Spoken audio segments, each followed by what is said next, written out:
I'm going to cover. My purpose is not to change your religion. My purpose is not to make you believe everything that I say. On the contrary, I'm the only one in the world that will tell you, listen to everyone, read everything, believe absolutely nobody, including me. You see? And I'm telling you, don't believe me unless in your own research you can prove what it is that I'm telling you. Because this is the age of deception. And if you don't believe that, you might as well go home right now because you're in the wrong place. This is the age of deception.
While protests against biting spending cuts continue throughout Europe as people vent their anger over bailout-sponsored austerity.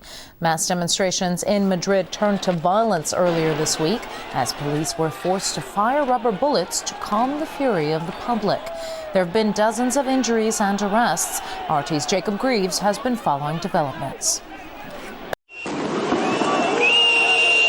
Throughout the night, demonstrators squared up against riot police as they battled to carry their protest to the front door of the nation's parliament. These were ugly scenes, with security forces coming under a steady hail of rocks, bottles and firecrackers. With the country due to go to the polls in a presidential runoff this weekend, the people's dissatisfaction was made all too plain.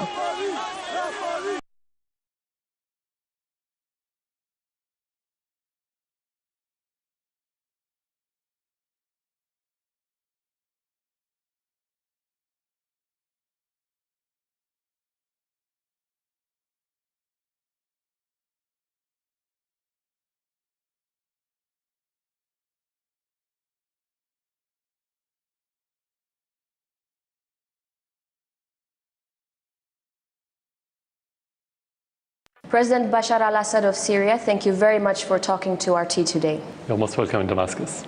So, many people were convinced a year ago that you would make it this far. But yet again, we're sitting in a newly renovated presidential palace and recording this interview. Who exactly is your enemy at this point? My enemy is terrorism, the instability in Syria. This is our enemy. It's not about people. It's not about persons. The whole issue is not about me staying or leaving. It's about the country being safe or not. So this is the enemy that we've been fighting as Syrians.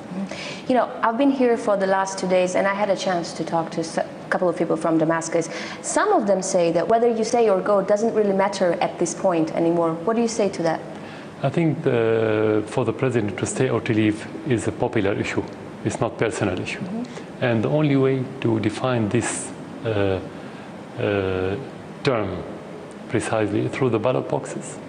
So it's not about what we hear, it's about what we can get through that box. And that box will tell any president to stay or leave, very simply.